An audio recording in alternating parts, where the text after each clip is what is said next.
محمد معدن الجود والکرم بارک وسلم صلو علیہ صلاۃ و سلام علیکہ یا رسول اللہ صلی اللہ تعالیٰ علیہ وسلم۔ آج سے کچھ دن پہلے ایک میلاد شریف یہاں پر اور کیا تھا آپ لوگوں نے، اس میں ہم بھی تھے، آپ بھی تھے۔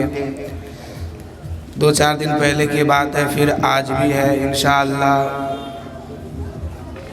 کچھ نصیحت کی بات سماعت کیجئے اور میں سنانے کی کوشش بھی کروں گا۔ اور آج آپ کے محلے میں ایک نہیں 2 میلاد شریف ہے، ایک سامنے بھی ہے، وہاں سے ابھی میں یہاں آیا ہوں۔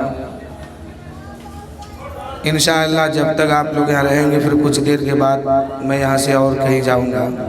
بس عقیدت و محبت کے ساتھ ایک مرتبہ اپنے نبی پر سلام پڑھیے رب سلم علی رسول اللہ، رب سلم علی رسول اللہ، مرحبا مرحبا رسول اللہ صلی اللہ علیہ وسلم۔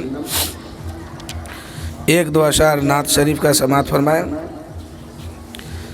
کہ جنت میں مکان اپنا بناتے ہیں نمازی،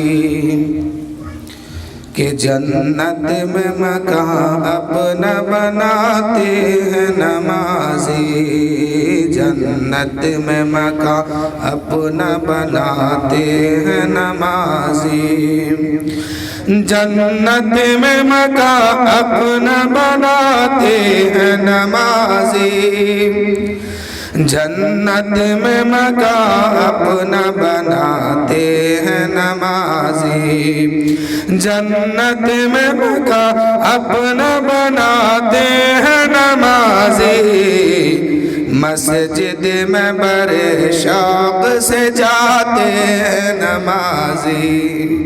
مزید مزہ کیجئے بہت شوق سے۔ آگے کیا شعر ہے، اس میں سبق بھی ہے، سماعت کیجئے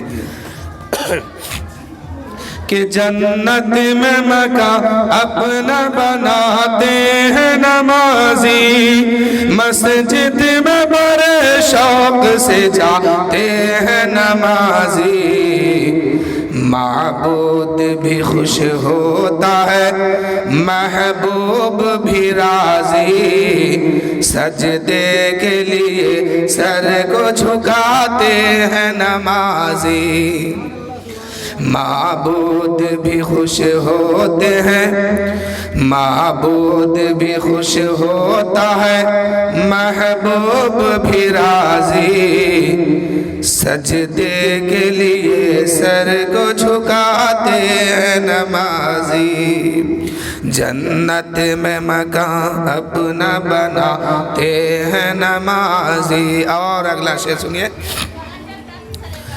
کہتا ہے یہ رضوان پر فردوس جنت، تھک جاؤ گے فردوس میں آتے ہیں نمازی، کہتا ہے یہ وہ دروازے پر داروغائے جنت،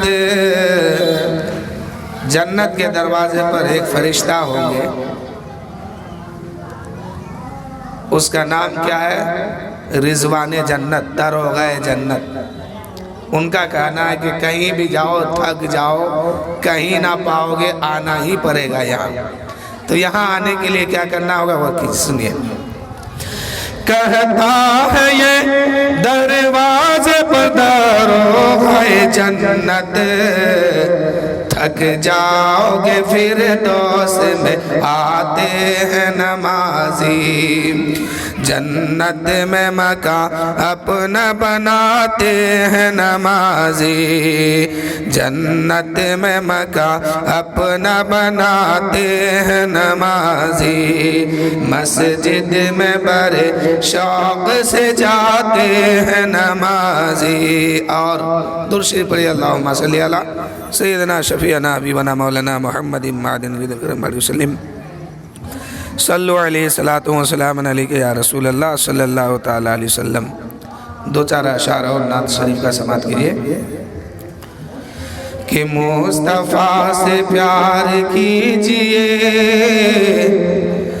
آج بے شمار کیجئے، مصطفیٰ سے پیار کیجئے ان پہ دل نثار کیجئے، مصطفیٰ سے پیار کیجئے ان پہ دل نثار کیجئے، ذکر ان کے نام پاک کا آج بے شمار کیجئے، ذکر ان کے نام پاک کا آج بے شمار کیجئے، مصطفیٰ سے پیار کیجئے ان پہ دل نثار کیجئے،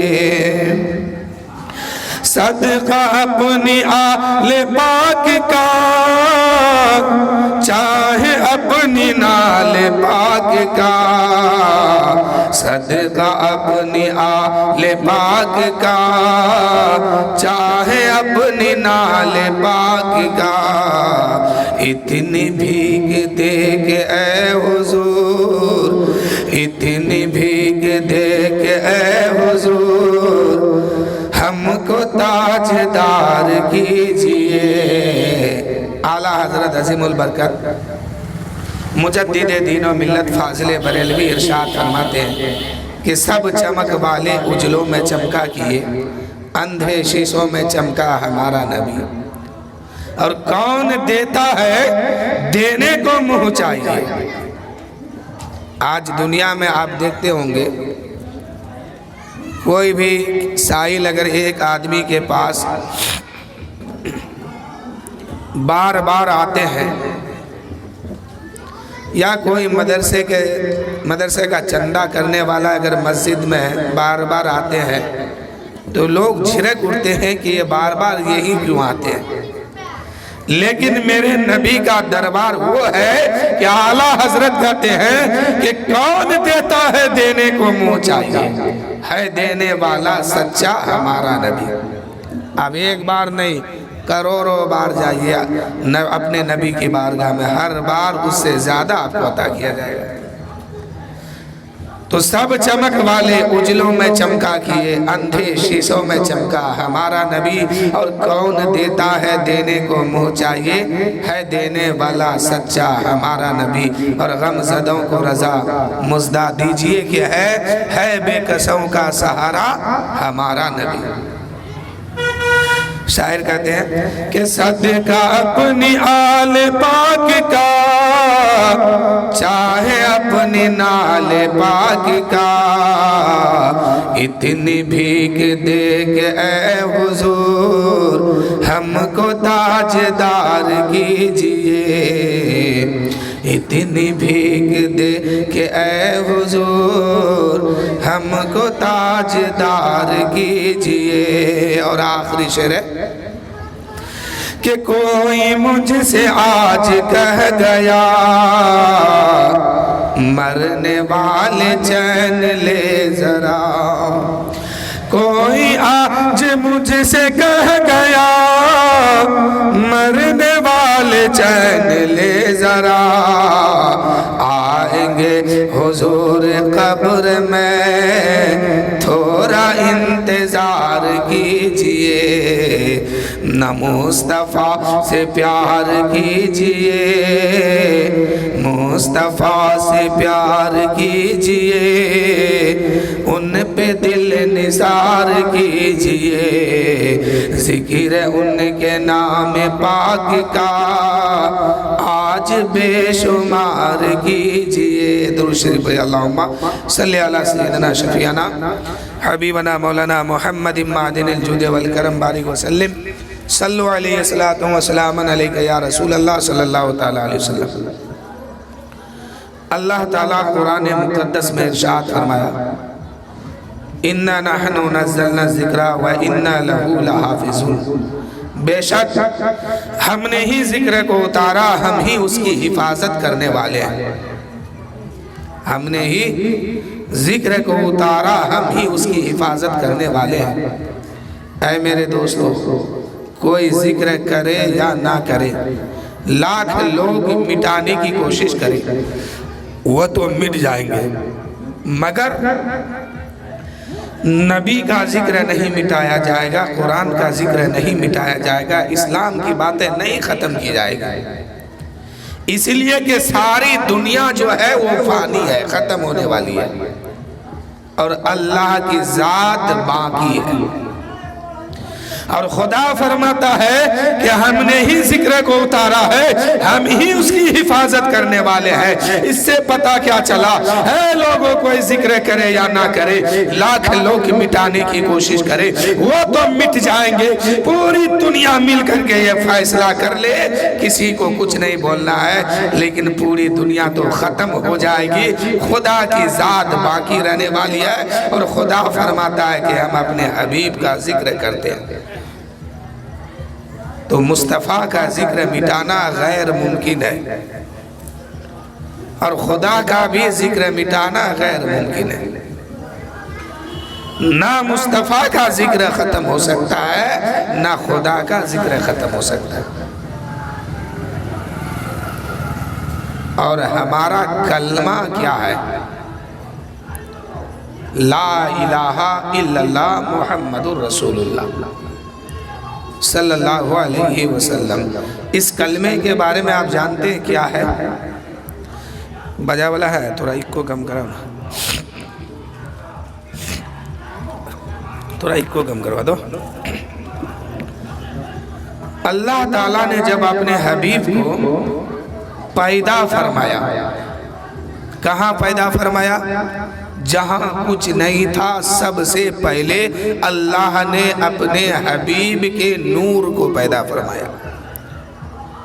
میرے نبی کا فرمان ہے کہ آدم آب و غل کے مرحلے کو طے کر رہے تھے، میں اس وقت نبی تھا۔ جب حضرت آدم علیہ السلام پانی اور مٹی کے درمیان تھے، ابھی ان کا جسم نہیں بنا تھا، میرے نبی فرماتے کہ میں اس وقت بھی نبی تھا۔ کنتو نبی آدم و بین الماء والتین، میری نبوت اس وقت بھی چمک رہی تھی۔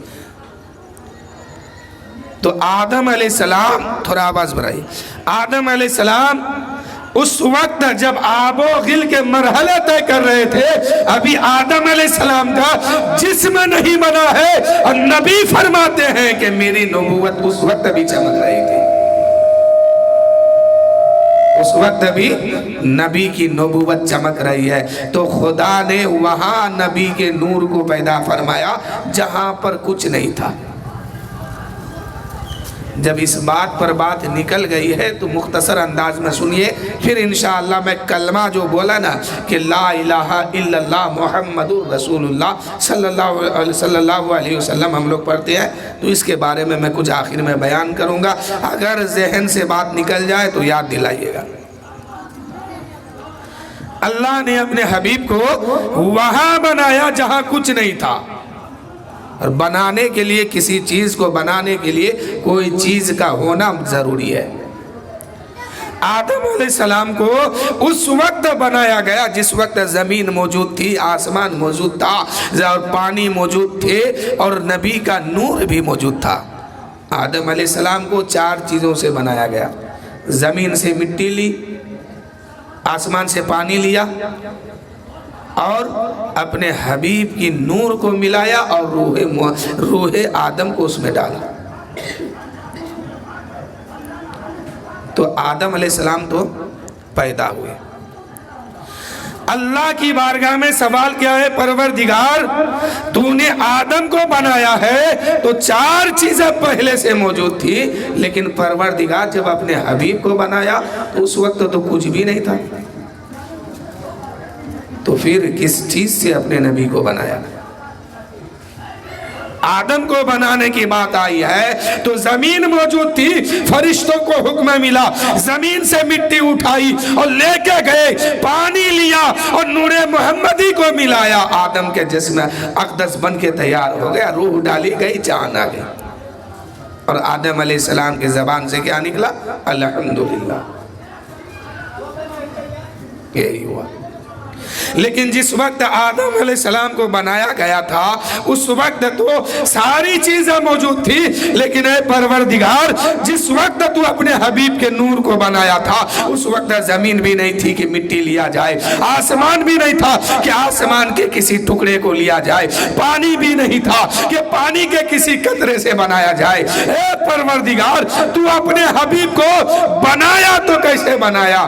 اللہ فرماتا ہے اے میرے بندے تو پریشان کیوں ہوتا ہے؟ آدم کو بنایا، مٹی موجود تھی، زمین سے مٹی لیا، آدم کو بنایا، پانی لیا، آدم کو بنایا، نور محمدی سے نور لیا، آدم کو بنا کے تیار کر دیا، لیکن اپنے حبیب کو بنایا تو کچھ نہیں تھا، تو پریشان ہونے کی کیا بات ہے؟ جب آدم کو بنایا گیا تو سب کچھ موجود تھا، اور نور محمدی کو بنایا گیا تو کوئی چیز موجود نہیں تھی، صرف ایک خدا کی ذات تھی۔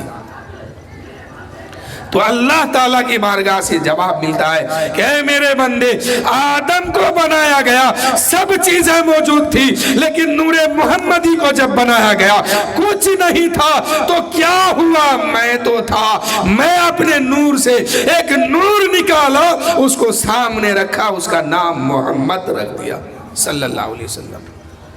تو میرے نبی اللہ کے نور سے یہ نور ہے، نورا من نور اللہ، قرآن کہتا ہے کہ اے لوگو یہ معمولی نہیں ہے، یہ اللہ کے نور سے ایک نور ظاہر ہے۔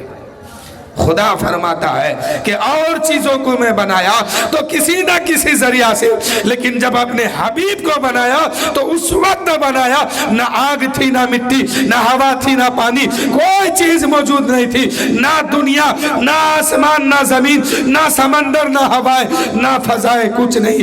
ایسے وقت میں تنہا میں تھا، اور میں نے اپنے نور کو نکالا، سامنے رکھا، اس کا نام محمد رکھ دیا۔ تو میرے نبی کب بنے؟ جب کچھ نہیں تھا تب بنایا گیا، اور نور محمدی جب بن کے سامنے آیا نا تو میرے حضور کی نور جو ہے کہنے لگا لا الہ الا اللہ، اور پھر جلووں میں گم ہو جاتا، پھر اللہ تعالیٰ دوبارہ بناتا، پھر کہتا لا الہ الا اللہ، پھر جلووں میں گم ہو جاتا۔ یہ سلسلہ کافی دیر تک چلتا رہا، کچھ دن تک چلتا رہا، اس کے بعد رب نے فرمایا محمد الرسول اللہ صلی اللہ علیہ وسلم۔ لا الہ سب سے پہلے کس نے کہا؟ حضور صلی اللہ علیہ وسلم کی ذات ہے۔ میرے نبی نے پہلے کہا لا الہ الا اللہ، اور محمد الرسول اللہ سب سے پہلے کس نے کہا؟ خدا نے کہا۔ اب اللہ فرماتا ہے اے میرے بندے اگر ایمان لانا چاہتے ہو تو ان دونوں کلمے کو ایک ساتھ ملا کے پڑھ دو، لا الہ الا اللہ محمد الرسول اللہ صلی اللہ علیہ وسلم۔ اب اللہ نے جو کہا تو اللہ کی بات پہلے ہونی چاہیے، اور میرے نبی نے جو فرمایا ان کی بات بعد میں ہونی چاہیے، اس لیے کہ اللہ کی ذات پہلے ہے، اور حضور کی ذات اللہ کے بنانے سے ہے اور اللہ کے بعد میں۔ تو پہلے بات کن کی ہونی چاہیے؟ اللہ کی۔ کلمہ کیا بتا رہی ہے؟ پہلے لا الہ الا اللہ پڑھو۔ اگر میں کہوں کہ اللہ کی بات پہلے ہونی چاہیے تو آج سے کلمہ پڑھو محمد الرسول اللہ لا الہ الا اللہ، تب جا کے کلمہ صحیح ہوگا، کیونکہ سب سے پہلے اللہ کی بات ہونی چاہیے، اور خدا نے کہا محمد الرسول اللہ۔ نہیں، ایسا نہیں ہے، پوری دنیا کے لوگ کلمہ اس طرح پڑھنے کے لیے تیار نہیں ہے کہ محمد الرسول اللہ لا الہ الا اللہ۔ سب کا کہنا یہی ہے کہ شروع سے آخر تک، آج تک، جب سے اسلام آیا آج تک کلمہ سب نے ایسے ہی پڑھا کہ لا الہ الا اللہ محمد الرسول اللہ۔ اس میں حکمت کیا جانتے ہیں؟ اللہ نے اپنے حبیب کی بات کو آگے رکھا اور کہا کہ میرے بندے اگر میری بارگاہ میں آنا چاہتے ہو تو پہلے میرے حبیب کو مناؤ، میرے محبوب کو راضی کرو، تب میری بارگاہ میں آنا تو قبولیت کا درجہ ملے گا۔ اس لیے کلمہ میں پہلے رسول کی بولی کو رکھا گیا۔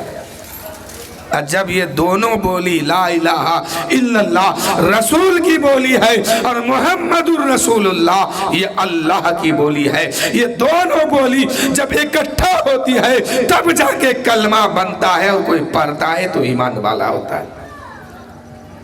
تو حضور صلی اللہ علیہ وسلم کی بولی پہلے اس لیے رکھا گیا کہ اگر کوئی اللہ کی بارگاہ میں آنا چاہے اللہ سے کچھ طلب کرنا چاہے اور اللہ کی بارگاہ میں اپنے آپ کو قبولیت کا درجہ لینا چاہے اور یہ کہے کہ ہم جو اللہ کی بارگاہ میں کہیں وہ میری بات مانا جائے، میری بات قبول ہو جائے، مجھے قبولیت کی سند ملے، تو اللہ فرماتا ہے کہ پہلے میرے حبیب کو مناؤ تب میری بارگاہ میں آنا۔ جب تک حبیب راضی نہیں تو رب بھی راضی نہیں، لاکھ کچھ کرتے رہیے پھر کوئی کامیاب نہیں۔ اس لیے اگر کچھ کرنا چاہتے ہیں تو پہلے حبیب کو منائیے۔ قرآن بھی یہی کہتا ہے کہ محبوب، اللہ نے فرمایا اے محبوب اگر تم لوگ اللہ کو منانا چاہتے ہو، اللہ کو راضی کرنا چاہتے ہو تو میری پیروی کرو، یعنی حضور کی پیروی کرو، حضور کو منا لو۔ جب رسول پاک تم سے راضی ہو جائیں گے تو خدا بھی راضی ہو جائے گا، خدا بھی راضی ہو جائے گا۔ جب تم رسول پاک سے محبت کرو گے تب جا کے خدا کی محبت حاصل ہوگی۔ اب حضور فرماتے ہیں کہ اگر تم مجھ سے محبت کرنا چاہتے ہو تو میری آل کی پیروی کرو۔ آل کس کو کہتے ہیں؟ اولاد کو، یعنی حضور کی اولاد میں سے جو بھی ہے ان کو آپ منائیے۔ یہ اگر راضی ہے تب اللہ کے محبوب بھی راضی ہے، اور جب اللہ کے محبوب راضی ہے تو خدا بھی راضی ہے۔ تو کلمہ سب سے پہلے اسی طرح ہے کہ حضور کی بات پہلے ہے، اللہ کی بات بعد میں ہے، اور دونوں جب ملا تب جا کے کلمہ بنا لا الہ الا اللہ محمد الرسول اللہ صلی اللہ علیہ وسلم۔ اس سے شان میں کسی چیز کی کوئی فرق نہیں آتی ہے۔ اللہ اللہ ہے، رسول رسول ہے، اللہ خود سے ہے اور رسول بنانے سے ہے۔ اور اللہ نے کائنات میں سب سے پہلے جو بنایا تو اپنے حبیب کے نور کو بنایا، اور قرآن کہتا ہے نورا من نور اللہ، اے لوگو یہ اللہ کے نور سے ہے، اس کو معمولی مت سمجھو۔ جبرائیل امین، ایک بار بس اصل پوائنٹ پر میں آؤں گا، گفتگو کروں گا، ایک اور واقعہ سنیے۔ جبرائیل امین حضور کی بارگاہ میں بیٹھے ہوئے ہیں۔ میرے نبی صلی اللہ علیہ وسلم ارشاد فرماتے ہیں اے جبرائیل تمہاری عمر کتنی ہے؟ اے جبرائیل تمہاری عمر کتنی ہے؟ تو جبرائیل کہتے ہیں یا رسول اللہ اس بات کی تو علم میرے اندر نہیں ہے کہ میری عمر کتنی ہے، ہاں میں ایک بات جانتا ہوں کہ چوتھے حجاب پر ایک ستارہ 70,000 سال کے بعد چمکتا تھا، میں نے اسے 72,000 مرتبہ دیکھا ہے، میں نے اسے 72,000 مرتبہ دیکھا ہے۔ یا رسول اللہ چوتھے حجاب پر ایک ستارہ 70,000 سال کے بعد چمکتا تھا، میں نے اسے 72,000 مرتبہ دیکھا ہے۔ میرے نبی فرماتے ہیں اے جبرائیل کیا تم اس ستارے کو پہچانتے ہو؟ جبرائیل نے کہا یا رسول اللہ میں نہیں پہچانوں گا تو کون پہچانے گا، اس لیے کہ اس ستارے کو میں ایک بار نہیں بلکہ 72,000 مرتبہ چمکتے ہوئے دیکھا۔ میرے نبی فرماتے ہیں کہ اچھا پہچان لو گے ابھی دیکھنے سے؟ کہا ہاں یا رسول اللہ پہچان لیں گے۔ اس وقت میرے نبی صلی اللہ علیہ وسلم سر پر امامہ رکھے ہوئے تھے یا پگڑی رکھے ہوئے تھے۔ میرے نبی نے اپنے پیشانی سے پگڑی کو ہٹاتے ہیں، امامہ ہٹاتے ہیں، سامنے وہ تارا آتا ہے۔ جبرائیل کہتے ہیں اچھا یا رسول اللہ وہ تارا